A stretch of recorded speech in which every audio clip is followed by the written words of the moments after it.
Well, hello, and welcome to After the Show. I'm your host, Crystal Vilkaitis, and I loved my conversation with Ann. What did you think? Here on After the Show, I'm not recapping the episode. I'm just sharing one or two big takeaways for me and going a little bit deeper. And that's exactly what we're going to do. I definitely have a couple of takeaways from Ann's episode. One being, I'm so glad she's my friend because we're in a mastermind together. And so I've got to know Ann over the past several months and would consider her a friend. After listening to this episode, you're probably like, oh, Ann's awesome. Like, I want to be friends with Ann too.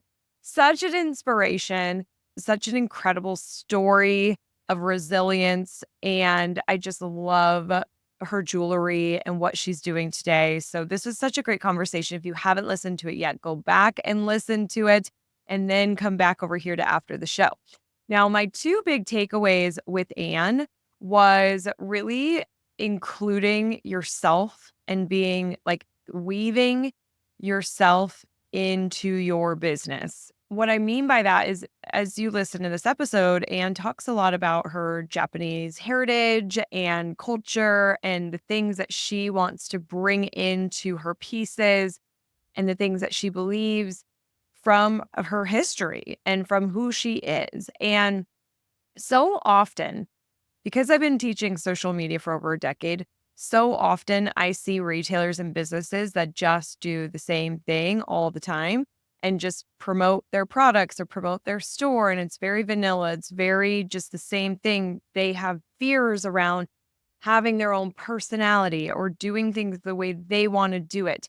Or there's a lot of things that hold us back, but we won't weave or fuse ourselves into our messaging and into our products or into our brand out of fears. And here's the deal. This isn't necessarily right for every retailer because you might have a very clear brand that has nothing to do with who you are. Like, Walmart, Sam Walton, started the founder with Bud Walton of Walmart. And maybe back when they got started, it was something that they were sort of weaved into. But you do know it started as a family business. And today it's like a big chain, it's a big box. They're not going to weave in their own personality, right? There are certainly retailers that we work with that has like their brand, and that is a standalone brand. But what we often see working well today is the personal brands and is the fusion of our own personality and our interests and our backgrounds and our cultures into our content or our products or our brand. And when you see the brands and you see the people that are having a personality, and it doesn't mean, when I say having a personality, it doesn't mean they have to be funny. Like, it just means that you're actually being you. You're humanizing the content. However that is, you're just being you and you're showing up and you're talking to your customers and you are bringing your beliefs or your things that you love or your creativity into it. And what I mean by that and into it, it could be social media, it could be email, it could be your signage in your store, it could be a promotion, it could be an event. It makes me think of, there's a store that presented at the Retail Success Summit many years ago, Jessica, and Serendipity is her store. And she did this Harry Potter event. And it was really cool, like all the themed of Harry Potter and the drinks and the decor, and it was wildly successful. I have to imagine, I don't know this about Jessica, but I have a feeling she really likes Harry Potter. So it's a way that her interests got woven into her business that then created things for her community to go do and connected deeper. And I just think there's so much opportunity for us to allow ourselves to fuse. I'm really liking this word fuse or fusion into like allowing ourselves to fuse our interests into our business. It doesn't have to be so culture and business. Like, that's where corporate is. And that's why corporate is harder to create long lasting relationships and loyalty. But as a small business, you can take your interests or your culture, like Anne did with her Japanese culture, and weave that into your world. So I think that was a big takeaway for me. And I love how Anne is doing it and her stories of what she's doing it in that way. And I would recommend listeners for this episode to really analyze, like, is there something that you are really passionate about or you are really interested in or something you do really love? that you could pull through your messaging, your brand, or even through an event. You don't necessarily have to completely change your brand or your store name or anything like that. But it's more about integrating more of who you are that can connect your customers to you and create loyalty.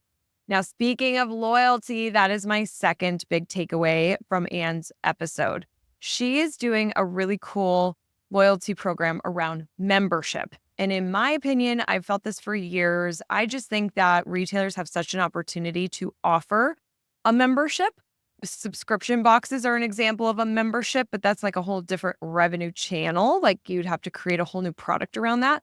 But with this membership idea, how Ann is doing it is you pay a certain amount a month, I believe, or I think it's annually. I have this up here. Yeah, an annual membership that gives you 20% off all pieces, including sales and designs. Basically, it's $50 for the entire year. And on her sales page, she says, if you plan on spending $250, your membership pays for itself.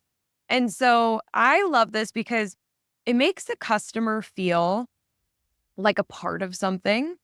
It shows me that, okay, if I'm searching and I find a couple pieces, like a couple pieces for me, and I'm going to give my mom something and I'm going to spend like $400, she's helping save me money by me joining. So I feel taken care of. It's not about like, oh, I'm trying to push membership or sell membership. It's about taking care of your customers and connecting with them in new ways that gets them to buy more, feel exclusive, and feel part of your world. And so I really, for me, like, look, I ran a membership website for 12 years, over 12 years now. You have a lot of membership websites out there, like information websites, but you don't see a lot from the product example. Now, you do see a lot of loyalty where based off of your spending or visits in or combination of those two things, you can rack up points and then see those discounts. But with this is different. This is a revenue driver where you are spending, in Ann's case, $50 a year to be a part of the membership. But then it's getting you a birthday gift, free ring sizer, white glove customer service, other surprises and perks throughout the year. She has early access to special offers, sales, and events, and a member only portal, which I love. So when you go to her website, there's VIP Vault. And she's doing such a good job because she has just shop, VIP Vault, and Talisman Quiz. So she has a quiz to help you find your perfect piece. She's got the VIP vault, and people are like, oh, I want to be VIP. Like that is so strong. And that's the first thing I clicked on when I came to her website. And then it's encouraging. It says, here's where you could log in, or here's where you can learn more about the vault.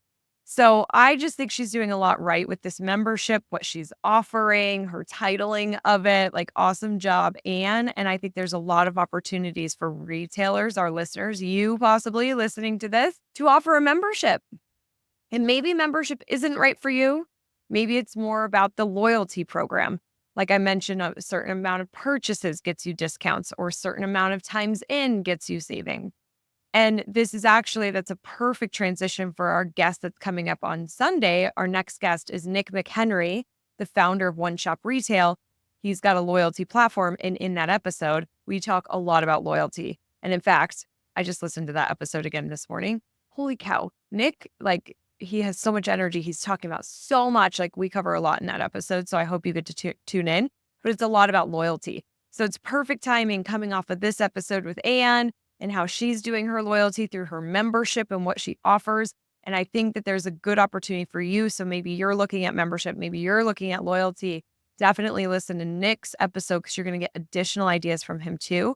But those were my big two takeaways: is weaving, infusing your personality and who you are into your store, showing that on email, social, in your store, just allowing yourself to do that. And then, of course, offering something really special to your audience that creates relationships and creates more buying and creates loyalty, whether that's a loyalty program or memberships. My big takeaways, I'd love to know your takeaways. You could go to the Facebook group and go to facebook.com, search for Rooted in Retail, join the group, introduce yourself, share with me what your takeaways were.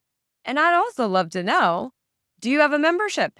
Share in that group. Do you have a membership or a loyalty program? And if you're willing to share a little bit more about what you're doing in those, we all would love to hear what you're doing and to get some inspiration from you. So please share. If you don't have one, go to the group, see what other people are saying. And remember that I am rooting for your success. Have a great week ahead. Bye.